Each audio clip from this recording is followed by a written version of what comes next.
HFY Vanguard, where humans turn enemies into lovers. Three alien daughters chosen. Now their queen wants him in her bed.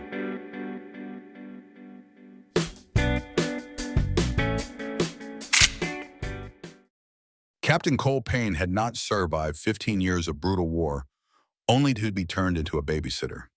That thought beat like a drum in his skull as he trudged through the crowded spaceport of Nixara, the air thick with the stench of alien spices, overheated engines, and too many bodies pressed too close together. His dark combat armor matte and heavy absorbed the harsh alien sunlight instead of reflecting it, and he felt very much like the armor itself, built to endure punishment rather than deflect it. Beside him padded Argo, his German shepherd, each step silent, each ear twitch betraying the dog's heightened awareness. The massive canine seemed almost to glide through the throng, intelligent eyes sweeping the shifting masses as though he understood the tension as keenly as Cole did. People well-beings moved aside for them. The sight of a scarred human marine and his warhound was enough to loosen the thickest crowd. Cole didn't care. Let them whisper. Let them stare. The war with the Vidians had only ended 3 months ago. A treaty inked in haste, raw and fragile, was all that kept the galaxy from burning again. Too fresh for comfort, too raw for trust. Cole could still taste gunpowder and blood when he closed his eyes. And now, instead of leading a strike team or securing a colony, he had been assigned as part of the so-called peacekeeping delegation. It was political theater at its worst. Keep the veterans busy, show the flag, pretend the wounds of 15 years could be cauterized by signatures and speeches. He adjusted the strap on his rifle out of habit, eyes never still. Nixara's industrial district was no place for relaxation, even with the war over resentment boiled just beneath the surface. Some Vidians spat openly at humans who passed. Others glared with thinly veiled hatred, the kind that longed for another chance to spill blood. Cole ignored them. He had no patience left for posturing. "Keep close, Argo," he muttered. The dog's tail flicked once in acknowledgement. That was when he heard it, a voice thin but clear speaking in accented standard. "Excuse me, human sir." Cole stopped dead. He scanned the crowd, one hand brushing the grip of his sidearm. Then he looked down. 3 small figures stood there, their emerald skin luminous under the dim light filtering through the docking struts. Vidian children girls, judging by their delicate lilac dresses and intricately braided hair. Dresses far too fine for this part of the city. The tallest of them, though still no higher than his chest, stepped forward with the stiff bravery of someone who had rehearsed this moment. "I believe your term is lost," she said. Her large almond-shaped eyes, pale and glowing, met his without flinching. "Our guardian was to meet us at the Central Plaza. We cannot find our way back." Cole frowned. Of all the cursed things, he glanced around. This was the worst place they could have ended up, an industrial sector where human hatred festered and where radicals nursed their grudges with open talk of vengeance. "Where's your escort?" he demanded, his voice harsh, the gravel of years of shouting over gunfire. The girl lifted her chin, though her voice betrayed a quaver. "She became separated from us when the crowd surged at the Merchant Square. We tried to return, but—" "You got more lost," Cole finished for her. He rubbed a gloved hand over his short sandy brown hair. "Perfect." He should walk away. They weren't his responsibility. He owed nothing to the Vidians, not after the colonies they'd raised, not after the friends he'd buried. But they were children. Children with wide eyes, standing in a part of the city where one wrong look could get them snatched or worse. And Cole Payne, for all the war's scars carved into his soul, had never been able to leave children to fend for themselves. "Fine," he growled at last. "I'll get you back to the Central Plaza. Stay close. Don't touch anything. And for God's sake, don't wander off again." The girls nodded, solemnly, relief flooding their faces. Argo stepped automatically to the rear, watchful guardian of their small column. "What are your names?" Cole asked as they started moving. "I am Talia," said the eldest. "These are my sisters, Mira and Lena." Captain Cole Payne, he introduced himself stiffly. He jerked his chin at the shepherd. "That's Argo." The dog wagged his tail once as though in greeting, and the girls giggled, reaching hesitantly to brush their fingers across his fur. Their laughter, soft and bubbling, sounded utterly out of place in the grim alleys of Nixara. "Your animal companion is magnificent," Talia said with solemn awe. "Is he a warrior beast?" Cole almost smiled. "Almost. He's a dog, German Shepherd. And yeah, he's seen combat, like me." "Like you," Mira whispered, her voice gentler than her sister's. Cole didn't answer her. Instead, he kept his eyes moving, scanning for threats. The trek should have taken 20 minutes, but with their short legs and his careful avoidance of hostile districts, it stretched far longer. They passed shuttered shops, alloys, stinking of oil and waste, and stalls where hawkers fell abruptly silent at the sight of him guiding 3 Vidian children. The stares grew sharper. Cole's hand never strayed far from his sidearm. And then the atmosphere changed. The lively chaos of the market quarter drained away, replaced by uneasy quiet. Merchants packed up their wares with furtive haste. Shops closed early. "What's going on?" Cole asked a passing Vidian. The alien glanced nervously at the girls before answering. "Royal announcement. All public gatherings suspended." He hurried off without further explanation. Cole looked down at the girls. Talia shook her head quickly, but there was something in her expression, something that set off alarms in his instincts. "Who exactly are you waiting for at the plaza?" he asked, voice hard. Before Talia could answer, the sound of armored boots thundered through the street. Harsh orders barked in the Vidian tongue echoed off the stone walls. "The Royal Guard," Talia gasped. Fear flickered across her young features. "Please, we cannot be found here." Cole cursed under his breath. Wonderful. Whatever trouble these kids were in, he was neck deep in it now. This way, he snapped, steering them into a side street. They found shelter in the shadow of a massive pillar supporting the loading docks.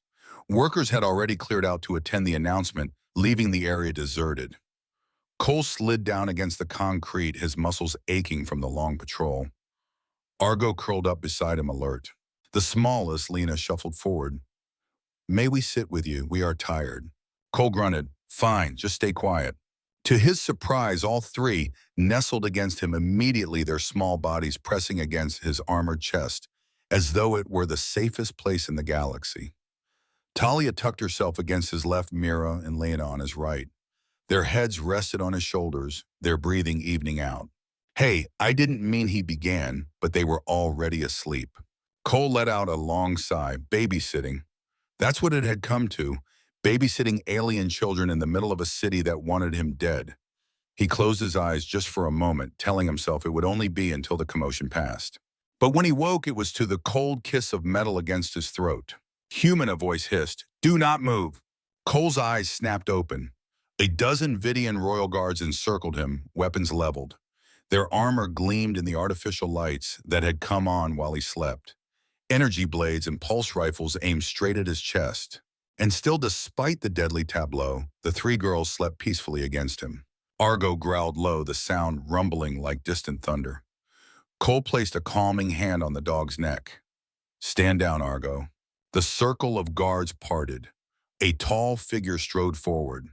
Even without the ceremonial armor and elaborate headdress, Cole would have recognized royalty in the way she carried herself. Emerald skin, darker than her daughter's eyes, burning with unyielding fire, features sharp as a blade. Empress Valora, the unyielding, ruler of the Vidian Empire. Cole's stomach sank. Somehow the children curled against his chest were her daughters. Cole rose slowly, careful not to jar the sleeping girls clinging to his armor. Every instinct screamed at him to move fast, to grab his weapon, to carve his way out of the encirclement. But he wasn't on a battlefield anymore. One wrong move here could ignite a war all over again. And these weren't faceless soldiers of an enemy army. They were royal guards, sworn protectors of the most powerful woman in the Vidian Empire. "Your Majesty," he said, keeping his voice steady, his posture controlled. He slid the girls gently onto the ground one by one, as if handling precious artifacts instead of children who had just used him as a pillow. Then, straightening to his full height, he snapped into a military bow that felt foreign after so many years without ceremony.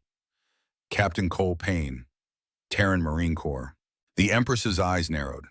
They gleamed with an intensity that made his combat instincts flare. Her gaze lingered on the children curled trustingly at his feet. Then her attention cut back to him, sharp as a scalpel. "You have something that belongs to me," she said, her voice carrying steel beneath its melodious cadence. With all due respect, Your Majesty, they found me, Cole replied evenly. They were lost. In the industrial district. A bad place for anyone, worse for children. A flicker of something crossed her regal features, concern perhaps, but it vanished beneath the mask of imperial composure.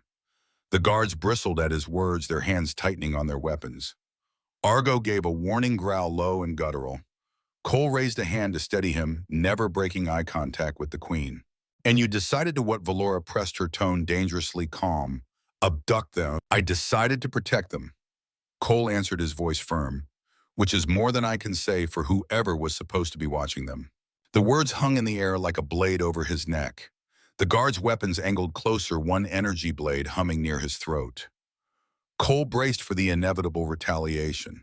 He'd gone too far. You didn't insult an empress to her face and live to talk about it. But then something unexpected happened. Valora laughed.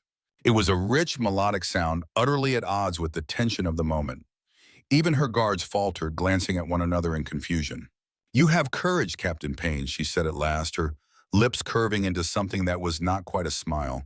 Few would dare speak so boldly to me. She gestured toward her daughters, and fewer still would earn such trust from my children. They are selective. As if to prove her point, Lena stirred, blinking up groggily, her eyes lit with joy. Mother, you found us. She scrambled into Valora's arms, who knelt to embrace her. Mira and Talia woke next, their relief plain.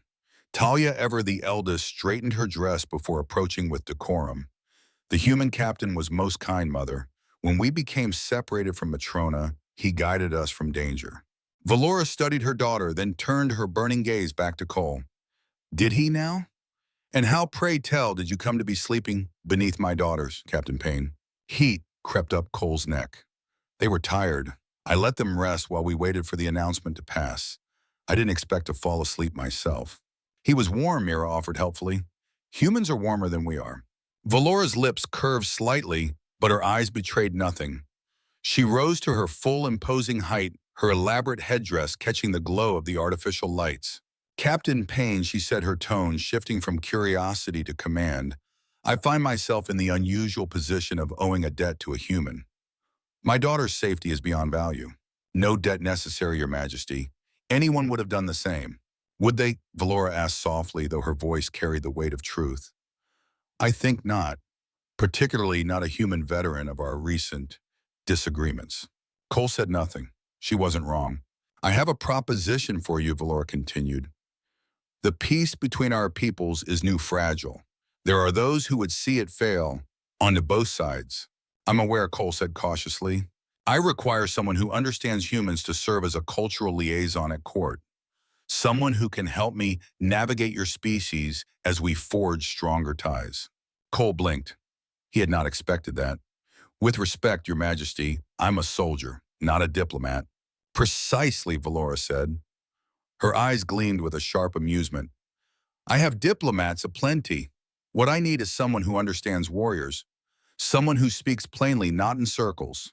She stepped closer, so close he caught a faint scent of something like jasmine, but edged with an alien spice. Her gaze locked with his, challenging. And besides, she added, her voice lowering just slightly, my daughters seem to have taken a liking to you. Their instincts are rarely wrong. Cole glanced at the princesses.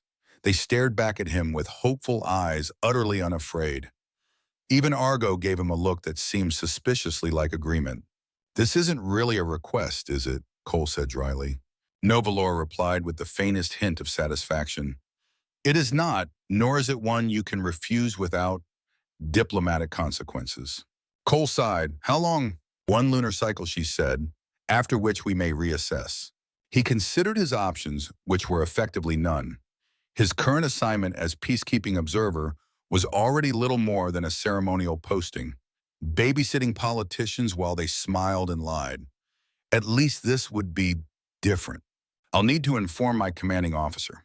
Already taken care of, Valora said with a slight smile. Your Colonel Harris seemed eager to lend you something about fostering goodwill, an unprecedented opportunity. Cole swore under his breath. Of course, Harris had seen this as a political coup. Sending one of his decorated Marines straight into the Vidian royal court, The old man was probably giddy. When do I start? Immediately, Valora replied. My transport awaits. The royal party began to move the guards, closing ranks around the Empress and her daughters. Valora fell into step beside Cole, her presence commanding, even when she whispered low enough that only he could hear. There is another reason I requested you, Captain Payne. Oh, he asked warily. I am curious about humans, she said, her eyes flicking over him in a way that was decidedly not diplomatic. Your species fought with remarkable passion. I wish to understand it better. Cole's pulse quickened despite himself. Valora was undeniably beautiful in a way utterly alien, regal, tall, powerful, every movement precise, her emerald skin glowing faintly under the lights, magnetic, dangerous. I'm not sure I'm the best example, he muttered. I disagree, she said, her voice carrying a shade of flirtation. A warrior who protects children not of his kind. I think you may be exactly what I need to understand. Cole had no answer for that. As they boarded the sleek, humming royal transport, the princesses chattered excitedly about having a human in court. Valora gestured to the entrance with a regal sweep. After you, Captain. Welcome to your new assignment. Cole stepped aboard with the Argo at his side, unable to shake the gnawing certainty that he had just walked into something far more complex than diplomacy. The Queen's gaze followed him, and he felt it like the weight of a blade, equal parts dangerous and alluring. A week later, he would already be questioning his sanity. The Vidian royal palace was a labyrinth of marble halls echoing chambers and smiles that hid daggers. Courtiers spoke in riddles, their words heavy with double meanings Cole had no patience for. He didn't belong here. He was a soldier, blunt and straightforward, dropped into a nest of vipers where every word was a battlefield. And yet each day drew him deeper into the orbit of Empress Valora. Your stance is too rigid, Captain, she said one afternoon, circling him in a private training arena lit by shafts of alien sunlight. You must flow like water, not stand like stone. Cole adjusted his posture, bracing instinctively in a Marine's fighting stance. In human combat training, stability creates power. Interesting, Valora murmured. She closed the distance, her tall, lithe form radiating a heat he could feel even through armor. May I? Before he could reply, her hands were on his shoulders, firm, guiding, adjusting his posture with deliberate precision. The touch lingered longer than necessary. Your species generates remarkable warmth. She observed her fingers grazing across the plates of his armor to the muscle beneath. A biological advantage in combat. It has its uses, Cole said, forcing his voice steady, especially on cold planets. And does it serve other purposes? Her voice dropped to a register that sent an unwelcome shiver down his spine. Before he could answer, alarms blared through the palace. A voice over the comm system shouted perimeter breach.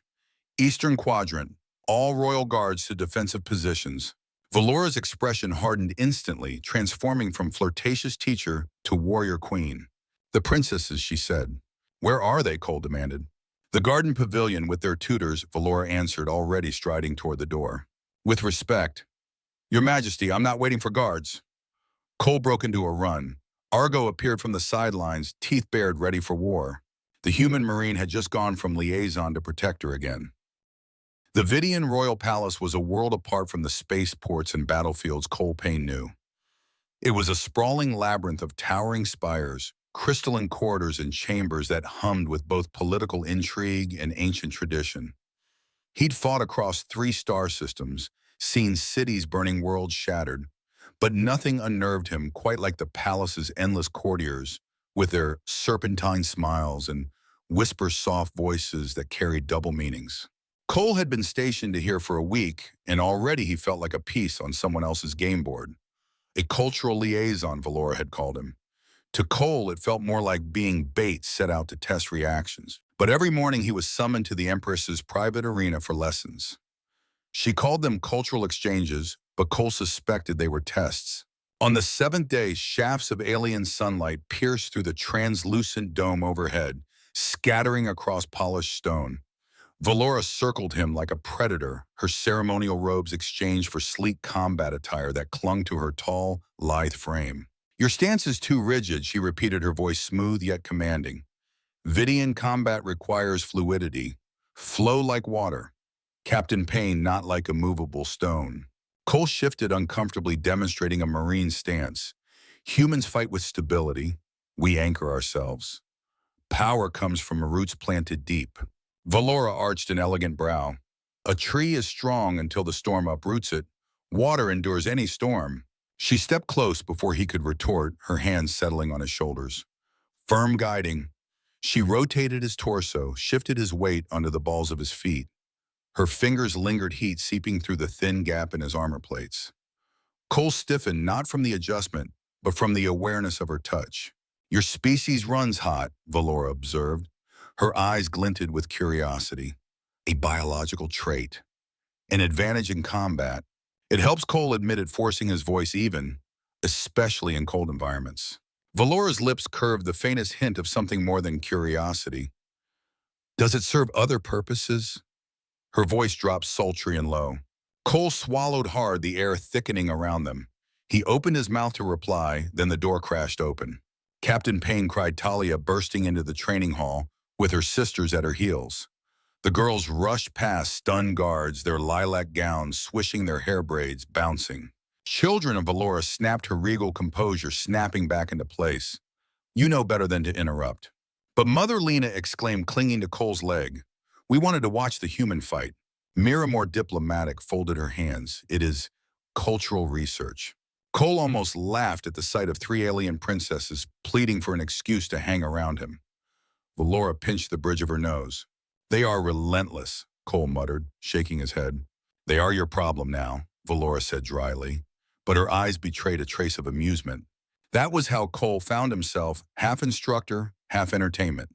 He demonstrated basic marine drills while Argo trotted obediently at his side.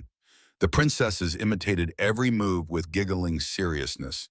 Talia determined, Mira graceful, Lena clumsy but enthusiastic. Valora watched from the sidelines, her stern mask cracking whenever Lena tripped over her own gown, and Cole scooped her up with a sigh. After training, the girls trailed him through the palace like shadows. Courtiers whispered at the sight, 3 heirs of the empire glued to a scarred human soldier. But Cole was past caring. One evening, while waiting in a side garden, the sisters cornered him. Is it true, Talia asked, her eyes sharp, that humans show affection by kissing? Cole nearly choked. Where did you hear that? From our tutors, Mira answered innocently, but they would not explain further. We demand details. That's not appropriate for me to. Kissing is when humans press their mouths together, yes? Lena interrupted gleefully. Like this. She leaned forward and planted a wet smooch on Argo's snout. The dog sneezed, shaking his head, and the girls collapsed into laughter. Cole rubbed his temples. It's more complicated than that. From the balcony above, Valora's voice drifted down, amused and knowing. I trust you are not corrupting my daughters with your primitive customs, Captain Payne. Cole looked up to find her watching eyes alight with mischief. His ears burned. They asked me. Indeed, Valora murmured. Children have a way of exposing truths adults dare not. The comment lingered with him long after she departed. Days bled into nights. Cole learned Vidian customs, forehead touches of greeting, palm-to-palm gestures of respect, the elaborate bowing rituals of the court. He stumbled through ceremonies, his blunt marine manner clashing with delicate traditions. Yet Valora never mocked him. She corrected him firmly, but always with a glint in her eyes that suggested she valued his honesty over polished lies. In turn, Cole shared pieces of human life. He told the princesses bedtime stories not about politics or war, but about knights and dragons, about loyalty and sacrifice. He spoke of Earth's forests, oceans, and the smell of rain on stone. Argo lay at his feet while the girls curled against his side, listening wide-eyed. One night, after a tale of a knight rescuing 3 princesses from a dragon, Lena asked brightly, did the knight marry the queen afterward? Cole coughed. That's not part of the story. I think he did, Mira said with a decisive nod, just like you and Mother. Talia added with matter-of-fact logic, you sleep in Mother's chambers sometimes. That means you are her mate. Cole froze, nearly dropping the book in his hands. That's complicated. Why, Lena asked. You like her, she likes you, we like you. What is complicated? He had no answer. Out of the mouths of children came truths no adult dared state. But beyond the laughter and warmth, shadows deepened. The court was not blind. Not everyone welcomed a human in the palace, much less in the Empress's inner circle. Cole noticed the sidelong glares, the hushed conversations that ended when he entered a chamber. Lord Naxos, the Minister of Security, was especially cold, his gaze lingering like a blade across Cole's neck. And yet Valora pressed forward.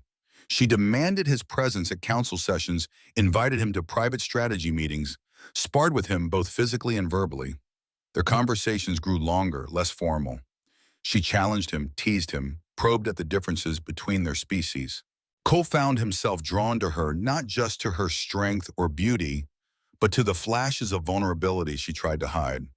The way her voice softened when speaking to her daughters, the rare laughter she allowed to escape, the exhaustion she carried alone as a ruler of a fractured empire.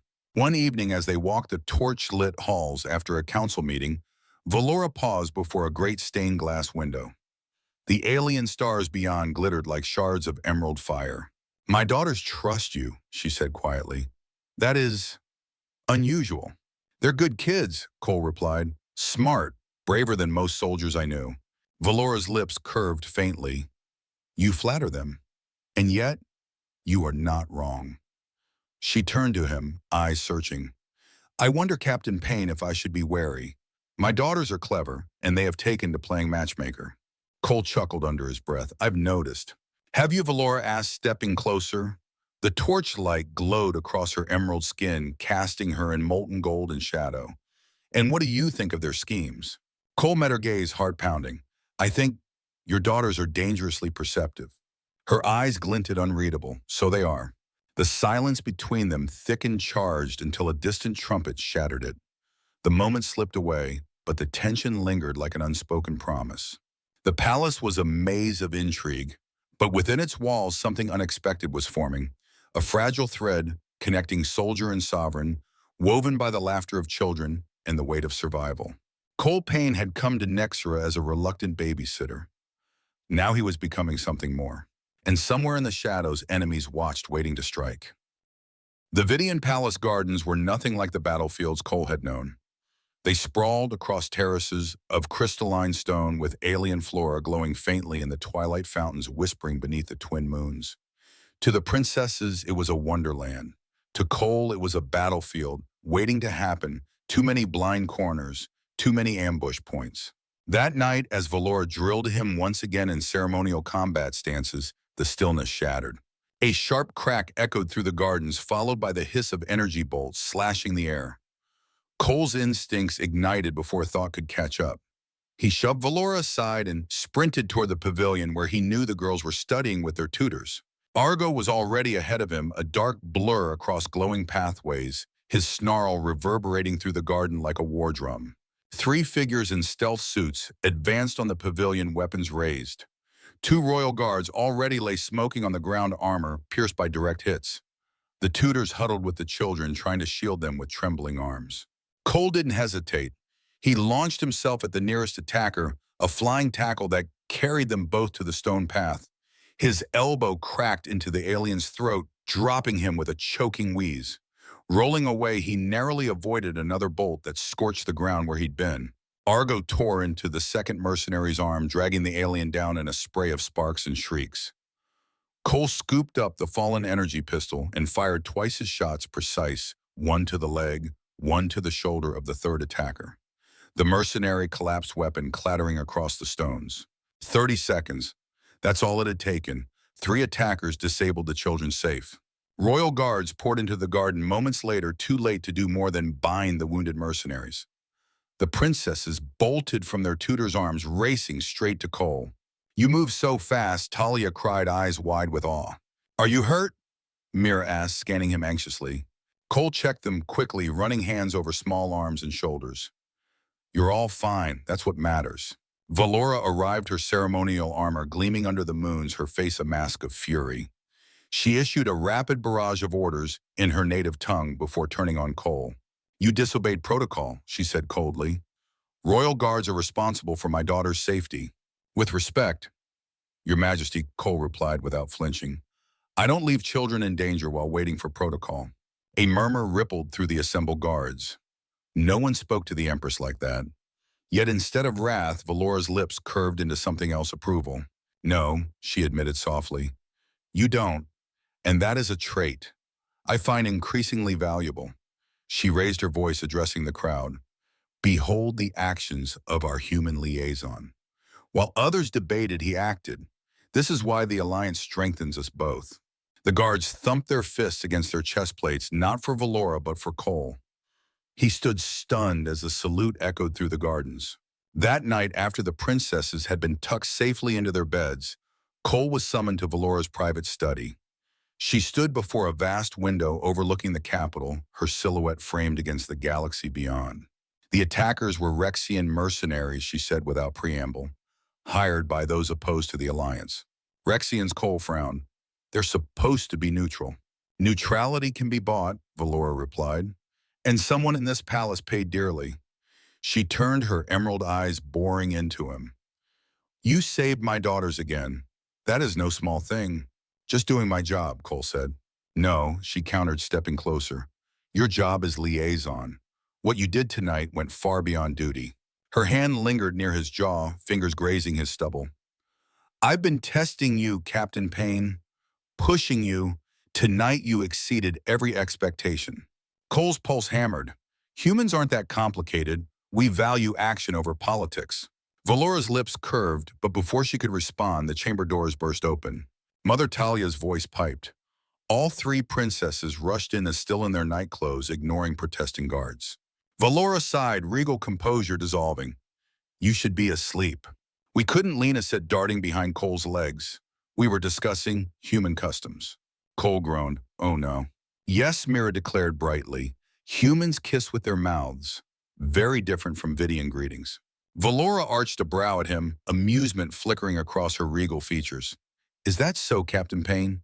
Cole cleared his throat. That's not a diplomatic topic. And humans mate for life, Lena added triumphantly, like the birds in the garden. Cole wanted the floor to swallow him whole. That is enough anthropology for tonight, Valora said firmly, ushering them toward the door.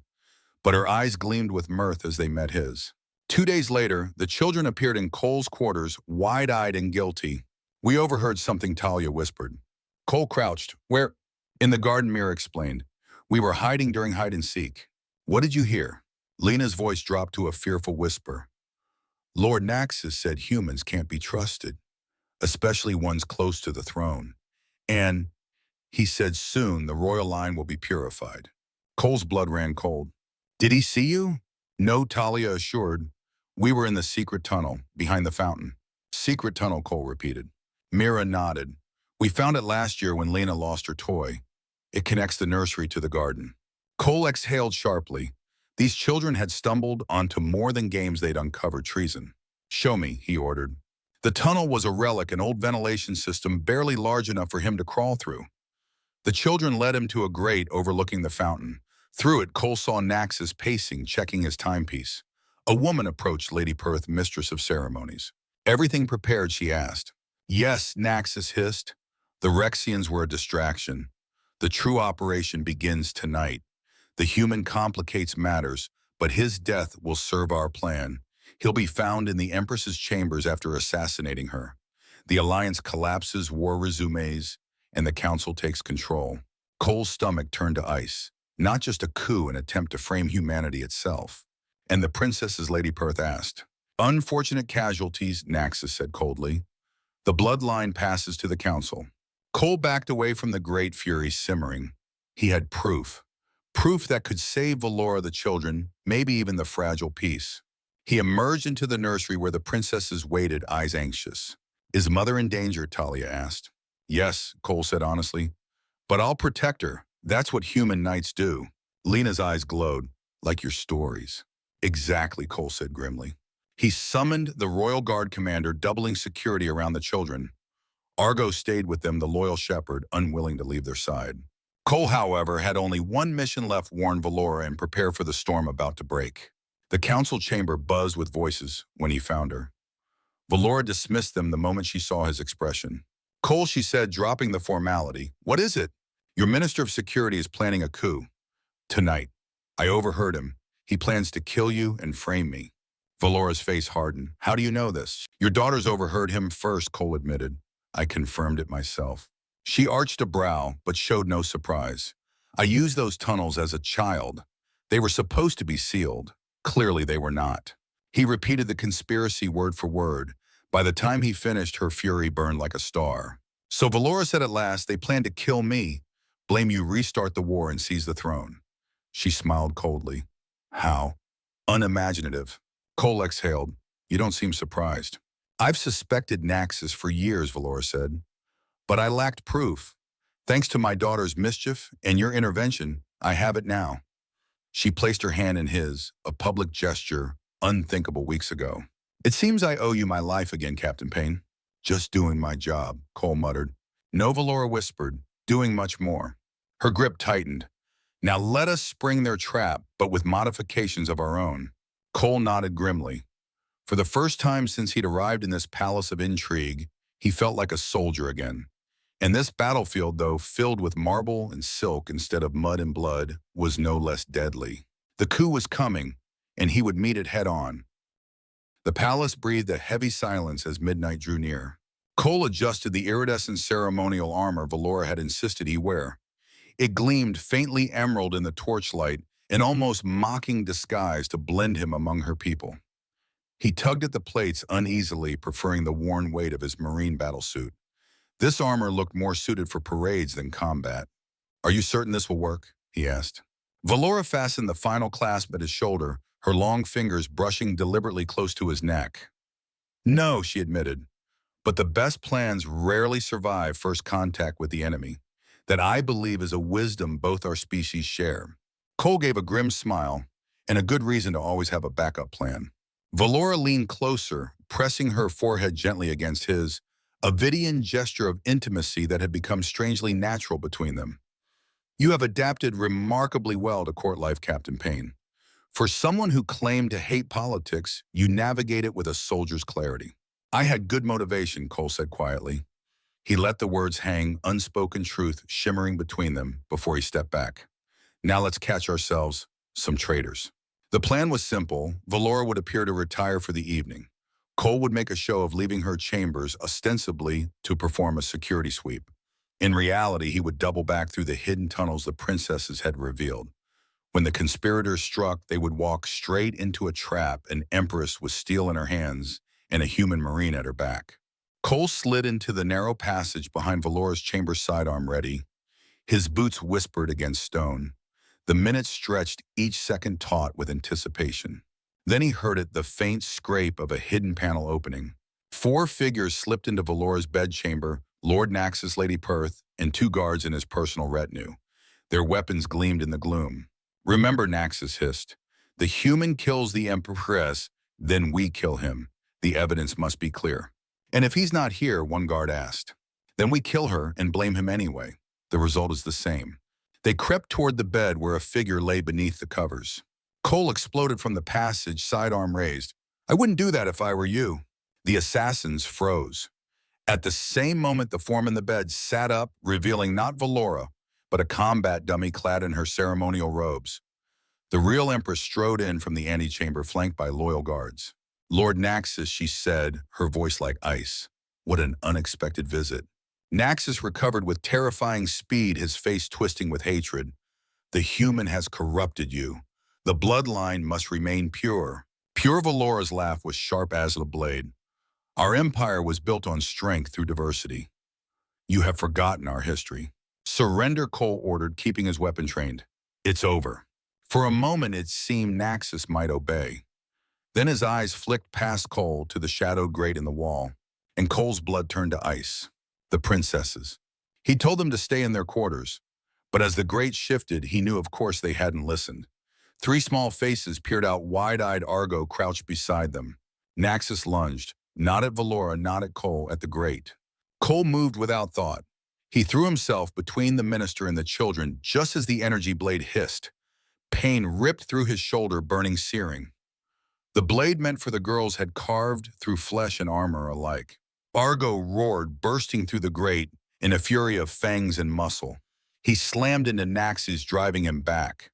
Cole, gritting his teeth against the agony, twisted his body to wrench the weapon from the traitor's hand. With a swift, brutal strike, he disarmed him and sent the blade clattering across the chamber. Chaos exploded. The loyal guards clashed with Naxus's men. Lady Perth darted toward the passage only to find her escape blocked by the princesses themselves.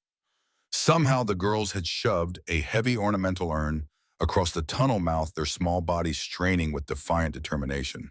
"You shall not pass," Lena cried, her voice shaking but loud. Cole almost laughed even through the pain.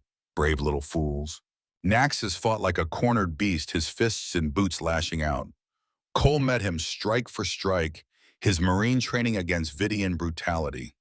The wound in his shoulder screamed blood, slicking the emerald plates, but he forced himself to keep moving.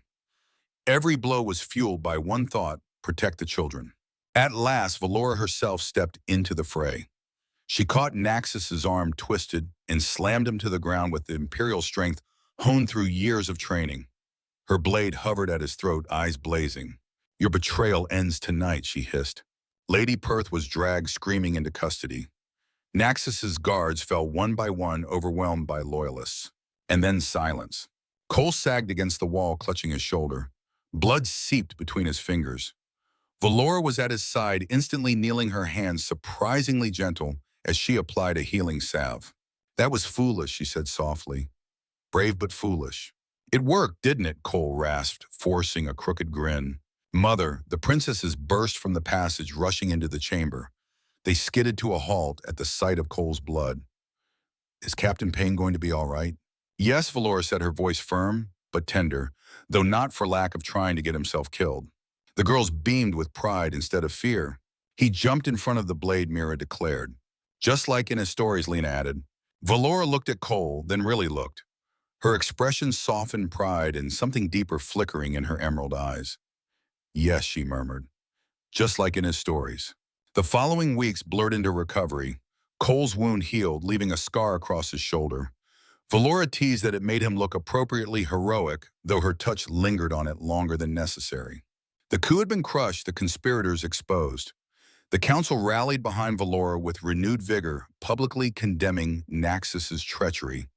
Yet in hushed corners, Cole heard whispers. Many had secretly shared his views. The danger wasn't gone, it had only retreated. But the Empress had gained something priceless: proof of treachery, loyalty revealed, in a human protector who had earned the trust of her daughters and increasingly her heart. One evening, Valora summoned Cole to a quiet balcony overlooking the glittering capital. "You are reckless," she said, leaning against the railing, her profile sharp against the starlight. "You bleed too easily for others." "Better me than them," Cole replied simply. She turned to him, then her voice soft. "You risked your life for my daughters without hesitation. And for me." "Why?" Cole met her gaze steadily. "Because children deserve to grow up safe. Because you're fighting to keep peace when it would be easier to give in to hate. And because—" He hesitated, then allowed the truth to slip free. "Because you matter more than I expected you would." For a heartbeat, the Empress of the Vidian Empire said nothing. Then she stepped closer, her palm lifting to meet his in the Vidian gesture of affection. Cole pressed his hand against hers, their fingers interlacing in a blend of human and alien custom. "You are a strange man," Captain Payne, Valora whispered. "But perhaps exactly the kind of strange we need." The princesses, eavesdropping from behind a curtain, stifled their giggles. Their plan, childish and audacious, was working better than they had dared hope. And as the stars burned over the palace, Cole Payne realized that he was no longer just a soldier stranded in a foreign court. He was part of something far larger, a family forming in the unlikeliest of places, bound together by danger, trust, and a love that even treachery could not sever. The war veteran had stepped into politics, and politics, it seemed, had turned into war once more. Only this time the battlefield was his to defend. The grand hall of the Vidian Palace had never been so full. Dignitaries from across the empire filled the gleaming chamber, their ceremonial robes shimmering like jewels under the vaulted crystal ceiling. Human representatives stood among them, stiff in their dress uniforms, wary but resolute. The fragile alliance between their species had survived its first true test, the coup attempt of Lord Naxus, and today was meant to be a celebration. Cole Payne stood at attention beside the throne, his shoulder wound healed to little more than a faint scar. He wore ceremonial armor again, though this set was far more elaborate than the one he had bled in. It gleamed with intricate filigree, a blend of Vidian craftsmanship and Terran pragmatism. He felt ridiculous in it, but also somehow proud. At his side, Argo sat like a living statue, ears erect, golden eyes scanning the hall. The dog had become a palace fixture by now, adored by the princesses and respected even by wary guards. And the princesses themselves, they sat on smaller thrones beside their mother, uncharacteristically well-behaved, though Lana's feet kicked restlessly and Mira kept sneaking glances at Argo. Talia alone maintained a regal poise that would have impressed even Valora. When the Empress rose, the hall fell instantly silent. Today, Valora's voice rang out smooth as steel over velvet. We gather not only to celebrate the survival of our crown, but the forging of something greater. A future that will outlast hatred, a bond that will endure beyond war. Her gaze slid to Cole, piercing and unwavering. Captain Cole Payne came to our world as a reluctant envoy. He became protector of my daughters, defender of my throne, and something I never thought possible after years of conflict, a partner worthy of sharing both my burdens and my triumphs. Gasps rippled through the crowd. Human and Vidian alike leaned forward, eyes wide. Valora extended her hand.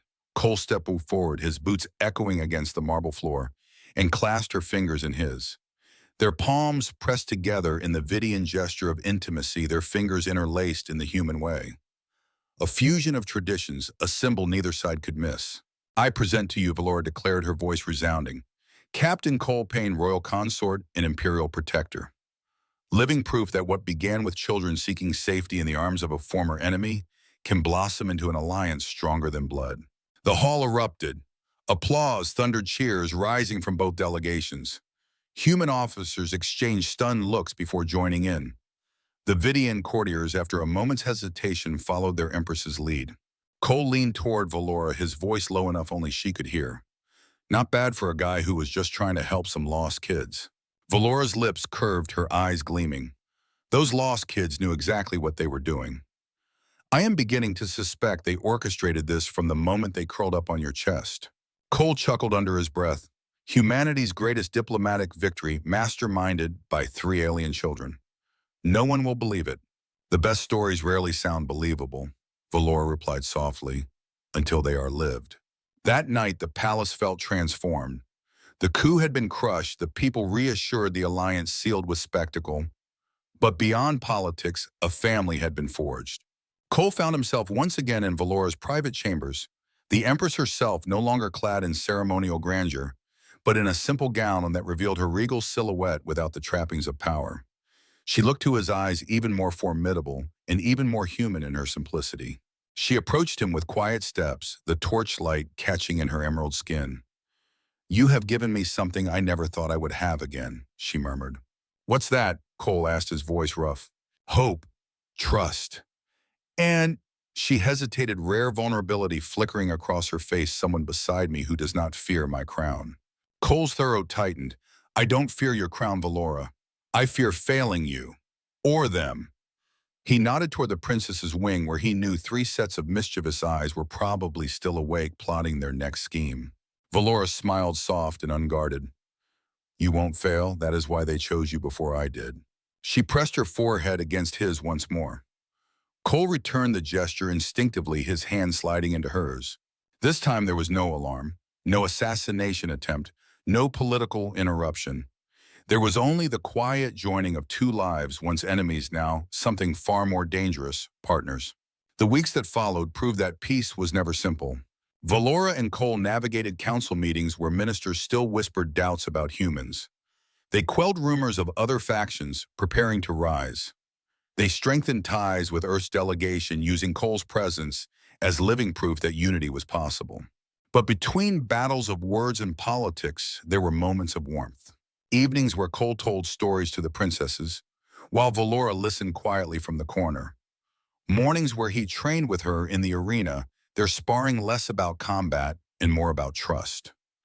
Afternoons where Argo chased laughing children across palace gardens until guards and courtiers alike softened at the sight. It was a strange new life for a Marine who had once known nothing but war. Yet Cole found himself embracing it. One evening, as the twin suns set beyond the palace towers, Talia approached him with uncharacteristic seriousness. Captain Payne, she said, standing tall despite her youth. You are Mother's consort now. Does that make you our father? The question caught him off guard. He knelt to meet her gaze. That's complicated. Why? Lena asked, clambering onto his knee. We like you. Mother likes you. You like her. What is complicated? Cole hesitated. Because I'm human, and your mother is Vidian. Our worlds are different. Different is good, Talia said firmly. Mother says diversity strengthens the empire. Mira tilted her head. So, you are our father now. Cole looked at their earnest faces and felt something in his chest shift. If that's what you want me to be, he said softly, then yes. The squeals of delight that followed shook the walls. Later, when he told Valora about the conversation, she laughed a rare, genuine sound. They have claimed you, she said simply. Resistance is futile. Don't tell me I lost a battle to 3 children, Cole grumbled good-naturedly. Valora's smile softened. You didn't lose, Captain Payne. You won the only battle that truly matters. The final test of the Alliance came not from a sword or blaster, but from memory. A month after the coup, Earth's delegation formally invited Valora to address their Senate. It was the first time a Vidian monarch would set foot on human soil since the war. Valora accepted, and she brought Cole and the princesses with her. The landing was tense. Soldiers lined the docking bay, civilians gathered behind barriers, eyes wary. For years, Vidians had been humanity's greatest enemy. Now their queen stepped onto Terran ground, flanked by her daughters and a human marine who had once fought against her armies. Cole stood tall, Argo at his side. He caught the glares, the suspicion, the muttered curses. He understood them. But when Valora's daughters ran laughing into the arms of Earth's children, when the princesses introduced themselves in halting English, when Argo let Terran toddlers bury their faces in his fur, the atmosphere shifted. Suspicion melted, if not into trust, then at least into curiosity. And from curiosity, perhaps one day into something stronger.